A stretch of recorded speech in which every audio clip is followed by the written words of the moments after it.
Hola chicos, ¿cómo están? Bueno, pues me da mucho gusto darles hoy esta clase de psicología de los grupos. Esta materia es muy padre. Debo darles una noticia porque ayer hablé con el maestro Oscar y me comentó que en el instituto, en la universidad, les daban la posibilidad de vernos una vez al mes, eh, en alguna ocasión en caso de que no lo requiriera. Sabemos que estamos en tiempos difíciles por la pandemia, entonces vamos a cuidar mucho esa parte, pero también quiero cuidar la parte de que ustedes aprendan más. En esta materia yo me acordaba que cuando estudiaba en la universidad es muy dinámica, suele ser muy dinámica después de trabajar lo que hemos trabajado ahora en la primera unidad. Entonces, checar en esta unidad nos hemos enfocado mucho en ver conceptos y demás, entonces después de ver estos conceptos, pues esta materia tiende a ser muy dinámica. Eso me emociona porque seguramente en alguna ocasión nos vamos a conocer y me emociona mucho eso. Y les comparto esta idea y les comparto esta emoción. Y bueno, vamos a entrar de lleno a lo que es la clase de hoy, que es estructura y función de los grupos. Vamos a ver hoy cómo está estructurado un grupo, qué lo compone, qué aspectos componen un grupo, cuál es la estructura de ese grupo. Vamos a ver el significado de cada estructura y bueno, cómo está compuesto cada estructura de ese grupo. Vamos a tener mucha información muy importante, así que pues bienvenidos a la clase y vamos a continuar con nuestra clase. Bien, vamos a ver esta estructura del grupo desde dos aspectos muy importantes. Es importante comentarles que la estructura del grupo es quizás una de las características más estables del grupo. ¿Se acuerdan que la semana pasada veíamos las etapas del grupo? Y bueno, de repente a lo mejor era un poquito complicado entender estas etapas porque había muchas etapas del grupo de acuerdo a diferentes tipos de grupo. Entonces cada tipo de grupo tenía sus propias etapas del grupo. En el caso de la estructura del grupo no es así porque aquí todos los grupos están estructurados así. En general, todos los grupos están estructurados así como la estructura que vamos a ver ahora. O bueno, para no decir todos, la mayoría. Y ahorita vamos a ver la diferencia del por qué aquí hago un pause de que la mayoría. Entonces podríamos decir que la estructura del grupo es la característica más estable. Es lo que podríamos decir que aplica para la mayoría de los grupos. La misma estructura es para la mayoría de los grupos. Vamos a entender, chicos, como estructura a la manera en cómo se organizan los grupos, a la manera en cómo está compuesto estos grupos. Y como yo les comentaba, existen dos maneras o más que dos maneras, existen, bueno, sí, dos maneras de ver la forma en cómo están compuestos los grupos, la manera formal y la manera informal. La estructura formal del grupo se refiere a las relaciones que se establecen para el desarrollo de las tareas pautadas de manera oficial. Es decir, la estructura formal es para los grupos que están pues formalmente estructurados, como un grupo de trabajo, como un grupo de una familia y demás. Son los grupos como formales donde tienen objetivos, tienen metas y demás. Ahorita les voy a dar algunas de las características de los grupos formales e informales. Y bueno, el grupo informal tiene que ver directamente de vínculos emocionales. En los grupos informales podríamos encontrar como los grupos de amigos, los grupos de repente de WhatsApp donde nos solemos mandar memes, grupos informales. Entonces, aquí podríamos encontrar una variación en la estructura de los grupos. Sería la única variación, porque de ahí en fuera, pues la estructura de los grupos pareciera que podría ser universal, a excepción de esta diferencia. La estructura de los grupos que vamos a ver a continuación más adelantito va a aplicar para los grupos formales.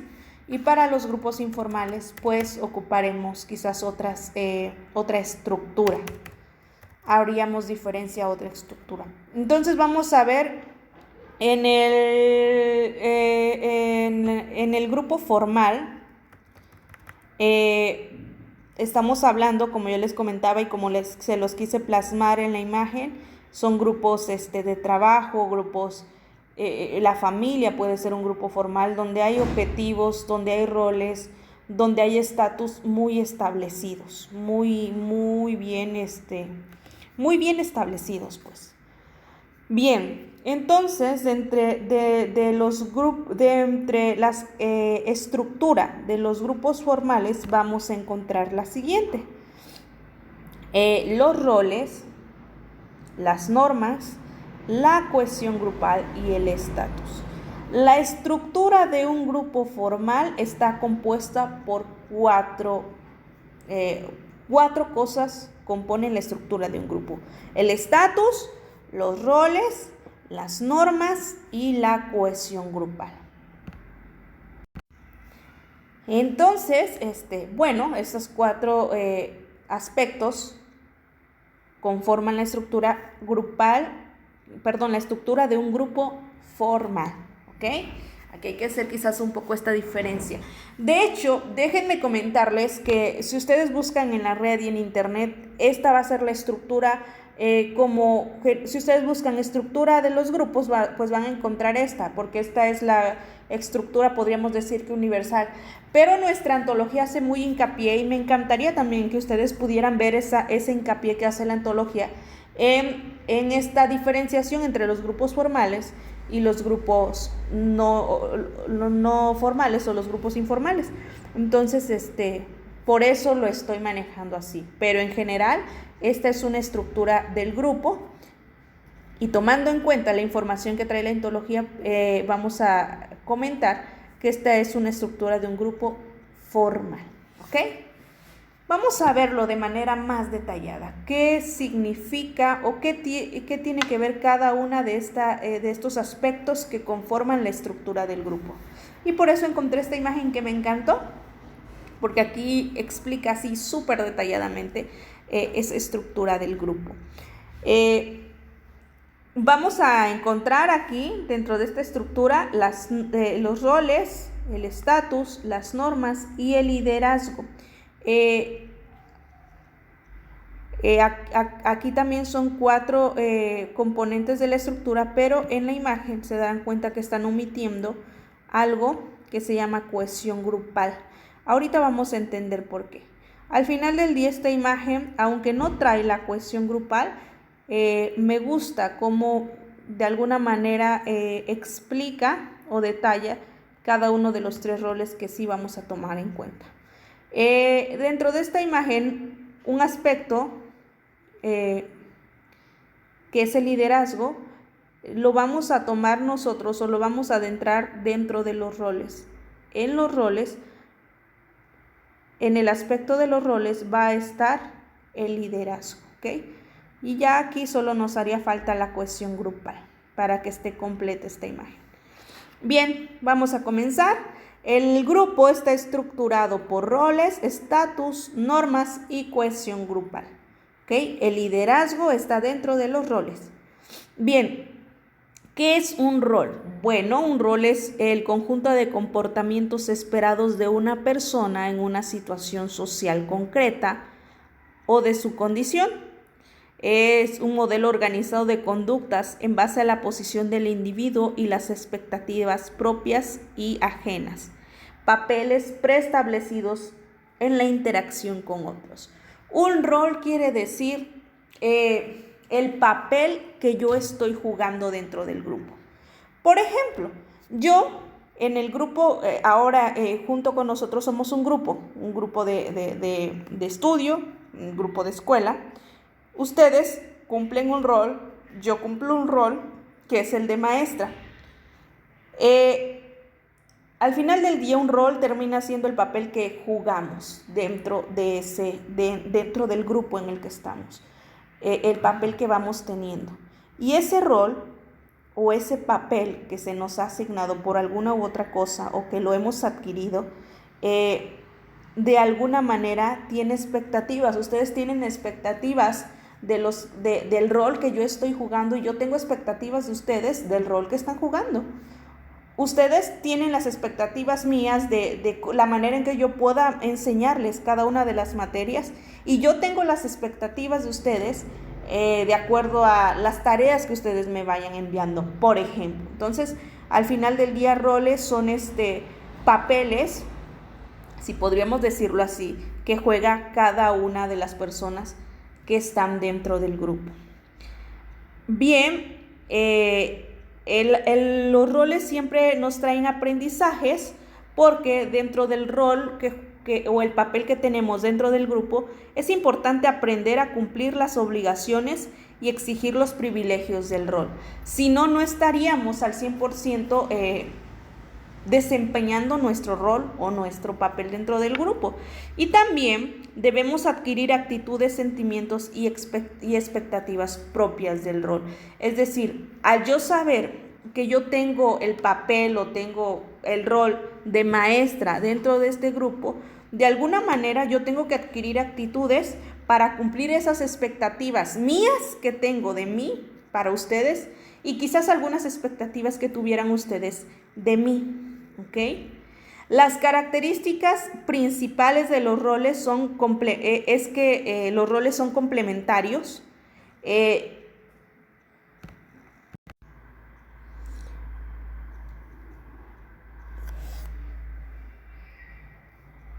Es decir, que se complementan los roles. De alguna manera,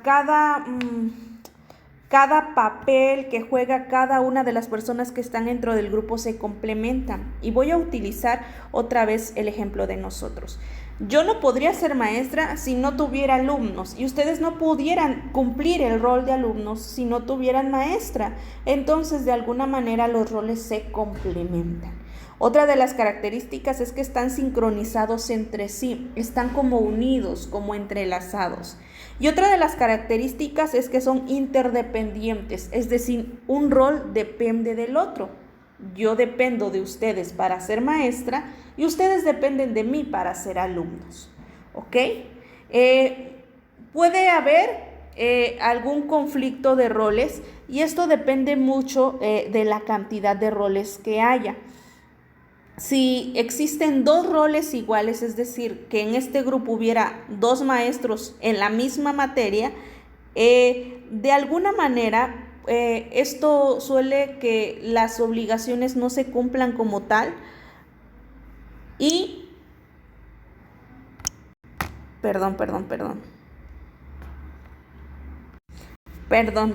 que las obligaciones no se cumplan como tal y esto conflictúe en el grupo. Habiendo dos roles iguales dentro del grupo, crea conflicto. Y bueno, otro de los componentes de la estructura del grupo es el estatus. ¿Qué es el estatus? Bueno, el estatus es el lugar que ocupa cada individuo en la sociedad, grado de prestigio, jerarquía impuesta, etc. Es decir, es la posición que yo tengo en la sociedad, es la posición que tiene cada individuo dentro de la sociedad. Ese es el estatus. Los elementos determinantes dentro del estatus son, antes de comentar cuáles son los elementos determinantes, es importante decir que los elementos determinantes dependen mucho de la cultura en la que estemos, o de la cultura o de la sociedad en donde nos desenvolvamos. Por ejemplo, yo puedo tener un estatus de acuerdo a la familia a la que pertenezco, o puedo tener un estatus de acuerdo a la fortuna que puedo tener o que se puede adquirir. Podemos tener un estatus también de acuerdo a las capacidades que tenemos, a las cosas que podemos hacer, a las cosas que no. Es decir, existe una variación. Nuestro estatus puede ser de acuerdo a cualidades que podamos tener como seres humanos y también depende mucho, reitero, de la sociedad en la que nos podamos desenvolver. Bien, existen dos tipos de estatus, el adscrito, y el adquirido. El adscrito es independiente de la voluntad de cada uno de nosotros y el adquirido es a través de las elecciones personales.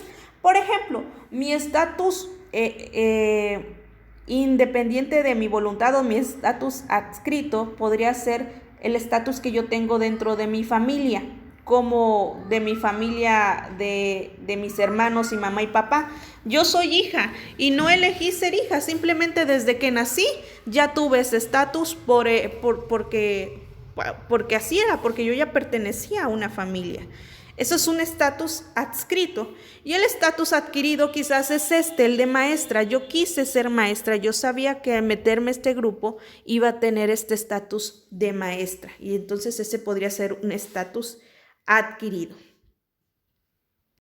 Bien, y dentro de las inconsistencias que podría haber en los estatus es que cuando varios estatus de una persona no son compatibles, de alguna manera existe una discrepancia entre cómo uno percibe su posición y la manera en que lo hacen los demás. Por ejemplo, si yo a lo mejor ahorita, igual soy su maestra y empezamos a decir o a hablar sobre la importancia de no ingerir drogas y cómo afecta al cerebro y demás, pero ustedes después en un día me encuentran con algún influjo de alguna droga o con una sobredosis y demás, yo en ustedes tengo el estatus de maestra y les puedo enseñar o puedo mostrarles esa idea mía. Pero si esa misma idea dentro de la sociedad no sigo cumpliendo ese mismo estatus, pues de alguna manera existen inconsistencias y ahí es cuando mi estatus podría de repente pues no ser visto como tal. A lo mejor ya ustedes ya no me estarán viendo quizás como con esa autoridad de maestra que pudiera tener ahorita. Y bien, otro de los aspectos que conforman la estructura del grupo son las normas, que están definidas por la sociedad y determinan la forma en que deberíamos comportarnos, influyen en el modo de actuar y de pensar. Y existen dos tipos de normas, las escritas y las espontáneas. Las escritas de alguna manera están formalizadas en reglamento manuales, como por ejemplo, seguramente ustedes cuando iban a la primaria decían, vamos a hacer el reglamento, el maestro decía, vamos a hacer el reglamento. Número 1, no hablar muchos al mismo tiempo, un ejemplo. Y esas son normas de alguna manera escritas, formales o formalizadas porque sabemos que existen, porque hemos de alguna manera estado de acuerdo para que existan, porque se hablaron, porque tuvieron una explicación del por qué. Y las espontáneas, que son las informales y que surgen de la interacción social. Por ejemplo, podríamos pensar que estamos jugando en un juego al aire libre, por ejemplo, las tienes, que es un juego muy común, y entonces estamos jugando y de repente uno va y quiere tocar a alguien y le jala la playera, entonces vamos a decir, no, pues a partir de ahora vamos a seguir jugando, pero no se vale jalar la playera. Y entonces, bueno, esa podría ser una norma espontánea, ¿no?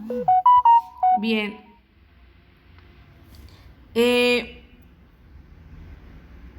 Dentro de las normas también encontramos tres maneras de clasificarse, que son las sociales o las costumbres, las de interacción y las jurídicas. Dentro de las normas sociales o las costumbres, pues vamos a encontrar, por ejemplo, no sé, de repente al momento de que uno se casa, cuál es el protocolo que se tiene que seguir, que llevar el presente, que la pedida de mano, esas son normas de alguna manera sociales o costumbres. Las de interacción podríamos decir que son las que de alguna manera permiten que podamos tener una comunicación agradable dentro de los grupos, y las jurídicas pues son todas las leyes que existen. todas las leyes o como les podríamos llamar, las normas jurídicas. Y bueno, por último está la cohesión grupal, que no está aquí. Que no es otra cosa más que la manera o la fuerza que pudiera tener la unión grupal, la cohesión grupal. Por desgracia o a veces los grupos no suelen tener esa cohesión grupal y esto a veces depende de los líderes o depende de que a veces los roles no estén bien establecidos. Depende de muchas cosas, que no exista esta cohesión o esta unión grupal fuerte. Y bueno, quizás para entender un poco más este tema, quiero mostrarles un video que a mi parecer está muy bien explicado. Así que los invito a verlo.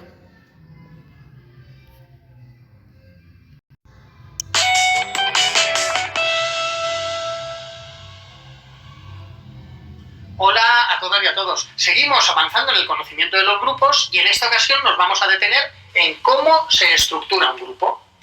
Hay una serie de elementos que determinan la estructura de un grupo. En concreto, para conocer la estructura nos detenemos en el estatus, en los roles que desempeña cada miembro del grupo, en las normas que rigen su funcionamiento y en la cohesión grupal.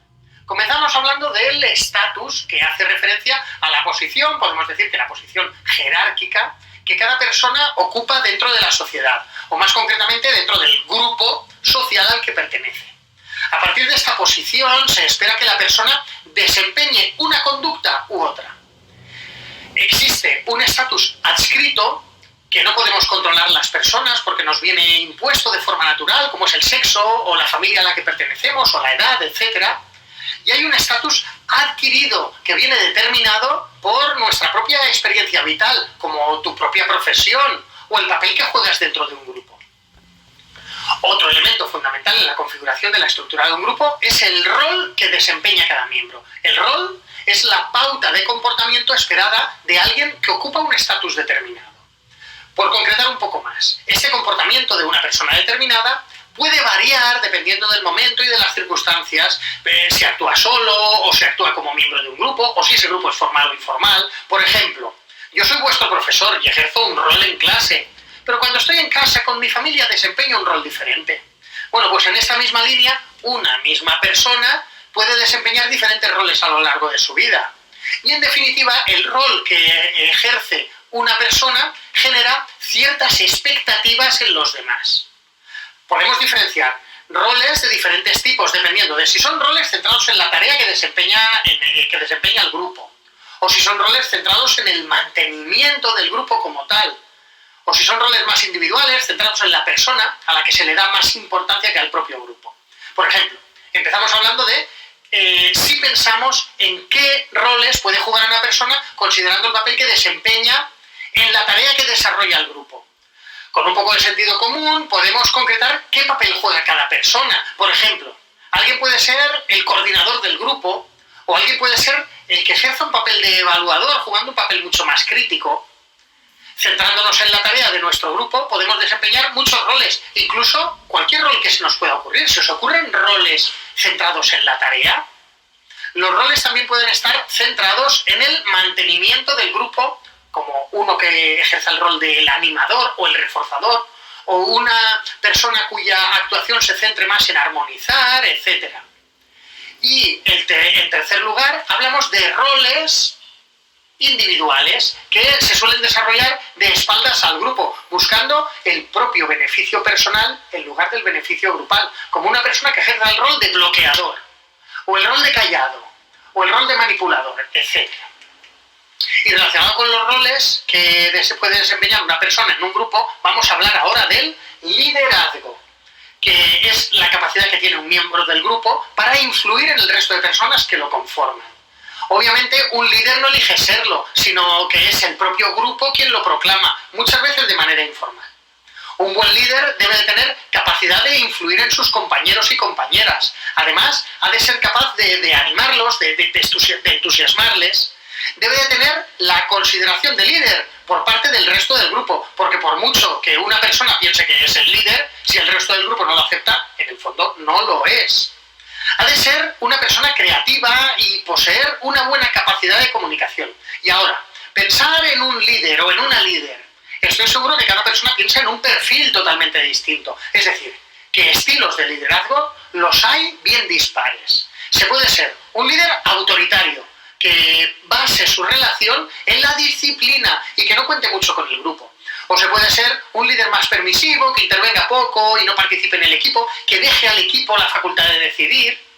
O se puede ser un líder democrático, que cuente con la participación de todo el grupo y escuche todas las opiniones. Bueno, hemos hablado del estatus, hemos hablado de los roles y ahora vamos a hablar de las normas. Lógicamente, para que exista un grupo debe de haber una serie de normas que regulen el comportamiento de todos los miembros. Las normas deben compartirse por parte de todos los miembros del grupo. Además, es interesante pensar que cuanto más formal sea el grupo, más explícitas deben de ser las normas. Por ejemplo, en el claustro de profesores del instituto, que formamos un grupo, ¿no? El claustro formamos un grupo, tenemos unas normas escritas y están muy claras. Sin embargo, por ejemplo, en un grupo de amigos que solo se junta para salir los fines de semana, pues ahí hay unas normas mucho menos concretas. En esta misma línea existen unas normas formales, que son las que regulan al grupo desde el punto de vista técnico, es decir, teniendo en cuenta la actividad que realiza el grupo, y puede haber unas normas informales más relacionadas con las relaciones sociales que se generan entre los miembros del grupo. Por supuesto, cuanto más compartidas y consensuadas sean las normas del grupo en el que participemos, mucho mejor. Y el cuarto elemento que estructura a un grupo es la cohesión grupal, que define el nivel de compromiso y unión en un grupo. Por desgracia, la cohesión grupal es variable y puede pasar por diferentes estados a lo largo de la vida de un grupo. La cohesión depende del tipo de liderazgo que se ejerza. Muchas veces un grupo no está muy cohesionado porque el liderazgo que se ejerce no es muy adecuado. La cohesión también depende del tiempo que lleve el grupo y también del nivel de satisfacción de sus miembros y de lo efectivo que pueda ser el propio grupo. La cohesión está determinada por factores internos del grupo, propios de la historia compartida de los miembros del grupo, y por factores externos relacionados con el entorno del grupo. Y lo contrario a la cohesión es la disgregación, que supone que los miembros del grupo se dispersan por las razones que sea, porque no tienen claros los objetivos, no quedan claros los objetivos del grupo, o porque hay conflictos, o por una mala comunicación, o por lo que sea. El grupo se disgrega. Esta disgregación puede ser temporal, si se resuelven los problemas que han provocado la dispersión del grupo, o puede ser definitiva, cuando el grupo se rompe para siempre. Y nos queda por hablar de las estructuras que se generan en un grupo, de las estructuras de un grupo. Ya sabemos que en un grupo se generan dinámicas de todo tipo, y estas dinámicas más o menos formales son las que determinan la realidad de ese grupo. Podemos analizar la realidad del grupo a partir de las tres estructuras fundamentales. Las estructuras sociométricas, que se concretan a partir de las afinidades o de los rechazos que se generan entre los miembros del grupo. Se puede hacer un análisis sociométrico en función de las afinidades de cada miembro del grupo, dando lugar a lo que se conoce como un sociograma. Otra estructura que determina la realidad de un grupo es la estructura de poder. ¿Quién tiene más o menos poder dentro de un grupo y qué motivos son los que provocan ese poder? Y en tercer lugar, la estructura de la comunicación. Pues obviamente, según la comunicación que se produzca en el grupo, este funcionará de una u otra manera. Si hay una comunicación que sigue una estructura de rueda, o una estructura circular, o en forma de Y, o en estructura de cadena. Lo veremos en clase. Y bueno, chicos, en general, esta es nuestra clase de hoy. Recuerden, mañana a partir de las 8 de la mañana estaremos contestando preguntas de nuestras diferentes materias. Muchas gracias.